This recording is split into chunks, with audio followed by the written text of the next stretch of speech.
Social media पर एक तेजी से वायरल हो रहा है आरटीआई का जवाब। आरटीआई मांगा गया है मुलायम सिंह के द्वारा और आरटीआई में मांगा गया है कि दिल्ली विश्वविद्यालय में एससी, एसटी, ओबीसी और जनरल कितने प्रोफेसर हैं, एसोसिएट प्रोफेसर हैं, कितने रीडर हैं और कितने असिस्टेंट प्रोफेसर हैं। तो इस आरटीआई के जवाब में जो जानकारी प्राप्त हुई है उसमें ये है कि दिल्ली विश्वविद्यालय में जो प्रोफेसर की कुल संख्या है वो 294 + 4 + 2 यानी 300 है और 300 में से जो जनरल कोटा का है, जो अगड़ी जाति के जो प्रोफेसर हैं वो 294 हैं, अनुसूचित जाति मात्र 4 और अनुसूचित जनजाति बस 2 हैं और ओबीसी समाज से एक भी प्रोफेसर नहीं है। दिल्ली विश्वविद्यालय जो इतना बड़ा विश्वविद्यालय है उसमें दिल्ली यूनिवर्सिटी में ओबीसी प्रोफेसर एक भी नहीं है। और उसके बाद एसोसिएट प्रोफेसर और रीडर की अगर बात करें तो अनरिजर्व माने जनरल कोटे वाले अगड़ी जाति वाले की संख्या है 170 और एससी है मात्र 15 और एसटी है मात्र 2, यानी कुल जोड़ दें तो 170 + 15 माने 185 और 2 187, कुल 187 में 170 है अगड़ी जात के, 15 हैं दलित और 2 हैं आदिवासी और ओबीसी गोल, मतलब सफाया कुछ नहीं। अब बात करते हैं असिस्टेंट प्रोफेसर की।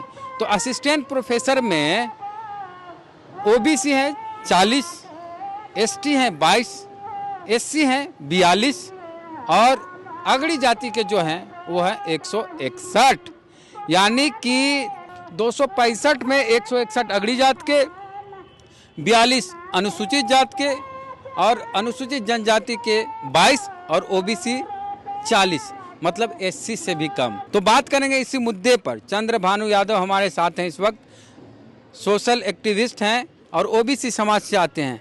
तो ये है आपका ओबीसी समाज जिसका दिल्ली विश्वविद्यालय में ना कोई प्रोफेसर है, ना एसोसिएट प्रोफेसर है, ना रीडर है और असिस्टेंट प्रोफेसर है और भी मात्र 40 गो, जो कि दलित से भी कम है। जी, दिल्ली विश्वविद्यालय एक बहुत ही कुख्यात विश्वविद्यालय है, विख्यात नहीं कुख्यात है।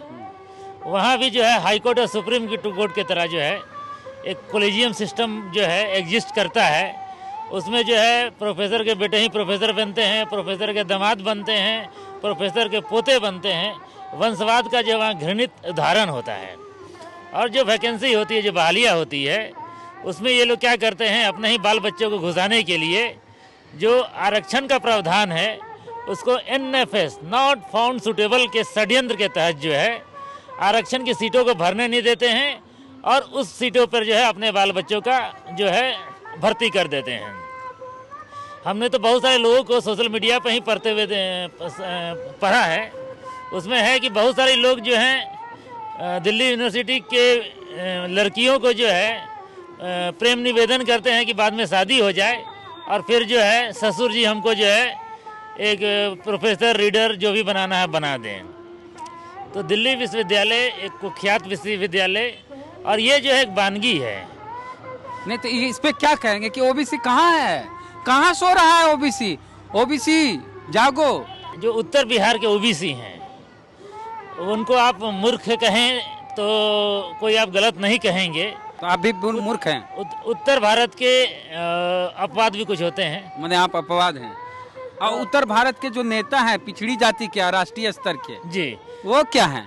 उत्तर भारत के जो नेता हैं ओबीसी के पिछड़ी जाति के, वो देखिए जैसा प्रजा होता है वैसा ही नेता होता है। मूर्ख ओबीसी है तो उनका नेता भी लालू यादव, मुलायम यादव और तेजस्वी यादव और अखिलेश यादव की तरह ही मूर्ख ही होंगे, जिनको आरक्षण की कग नहीं मालूम है।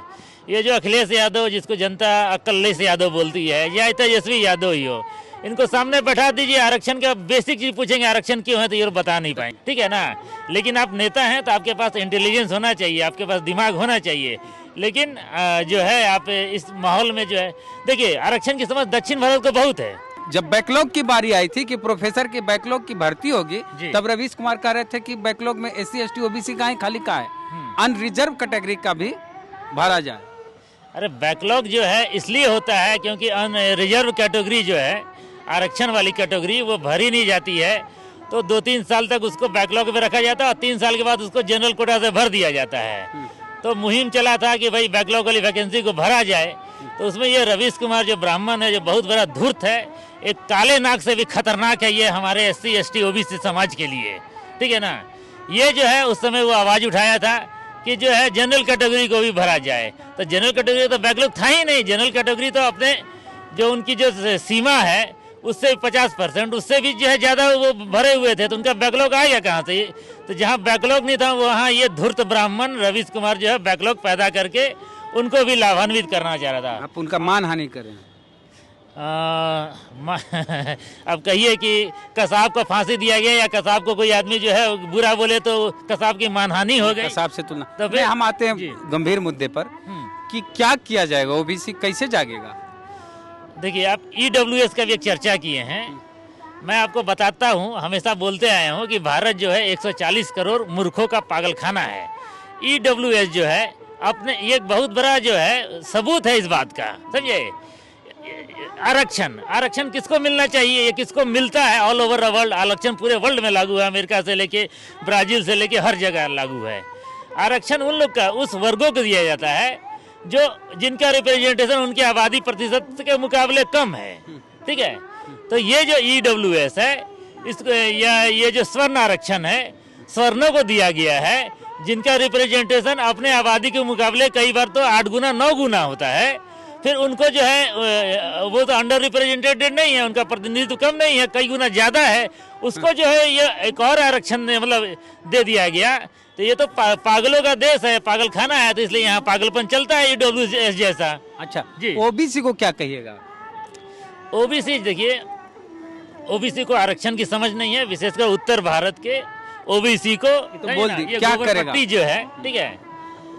तो उनको अपनी समझ विकसित करनी होगी। आरक्षण को जो है ना, ये सब जो है रवीश कुमार जैसा धूर्त ब्राह्मण या तमाम मीडिया में जो है स्वर्ण लोग जो है वो एक दिमाग में भरते रहते हैं कि आरक्षण भीख है। अरे नहीं मूर्खो, आरक्षण भीख नहीं है। आरक्षण आपके प्रतिनिधित्व को सुदृढ़ करने के लिए है। आरक्षण को वो समझाते हैं कि आरक्षण जो है वो मेरिट का हत्या करता है, ठीक है ना। ये स्वर्ण पत्रकार, क्योंकि मीडिया ही स्वर्ण है, ठीक है। मीडिया में जो है जो मोदी का भक्त है वो भी ब्राह्मण है, वो भी स्वर्ण है, और जो मोदी का तथाकथित विरोधी रवीश कुमार है वो भी ब्राह्मण है। यहाँ SC ST OBC का कोई गुंजाइश ही नहीं है, समझे।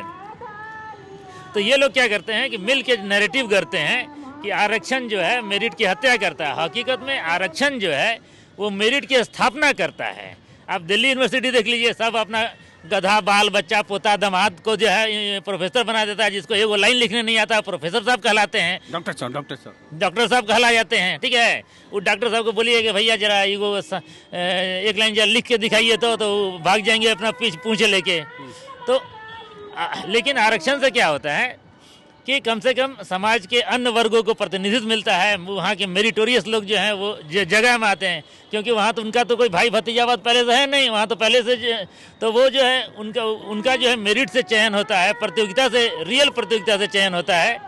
तो आरक्षण मेरिट की स्थापना करता है, मेरिटोरियस लोग जो हैं वो आते हैं। अदरवाइज जनरल कैटेगरी में जितने लोग नौकरी कर रहे हैं, नियुक्तियों में बहुत सारे घपले होते हैं, समझे ना। कोई किसी के परीक्षा में बैठ के पास करा रहा है, तो कोई पेपर आउट कर रहा है, तो कोई EVM के तरह जो है सॉफ्टवेयर हैक करके जो है एग्ज़ाम का जो है परीक्षा परिणाम बदल दिया जाता है।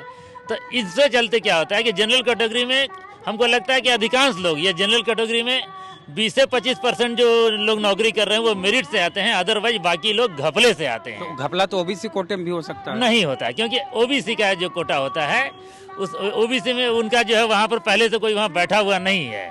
तो कमोबेश जो है ये 50% जो आरक्षित जो सीटें हैं वही जो है मेरिट की स्थापना किए हुए हैं। 1993 में जब मंडल आयोग लागू हुआ था उसके बाद से भारत में मेरिट की थोड़ा बहुत मेरिट की स्थापना हुई, जिसके चलते भारत का प्रगति बहुत अच्छा रहा, समझे ना। चलिए, तो OBC का आरक्षण है 27%, भागीदारी दलितों से भी कम है दिल्ली विश्वविद्यालय में, और ये सोशल मीडिया पर तेजी से वायरल हो रहा है। इसको लेके भी उर्मिलेश जो वरिष्ठ पत्रकार वो भी बोले कि जिनका पहले से बहुत ज़्यादा प्रतिनिधित्व है उनको EWS आरक्षण दे दिया गया। वही बात भानु जी का भी कहना है। आपका क्या कहना, प्रतिक्रिया दीजिए कमेंट बॉक्स में। फेसबुक वीडियो देख रहे हैं, पेज को लाइक फॉलो नहीं किया कर लीजिए। यूट्यूब पे वीडियो देख रहे हैं, सब्सक्राइबर नहीं तो घंटी बजा कीजिए। जय भीम, जय भारत।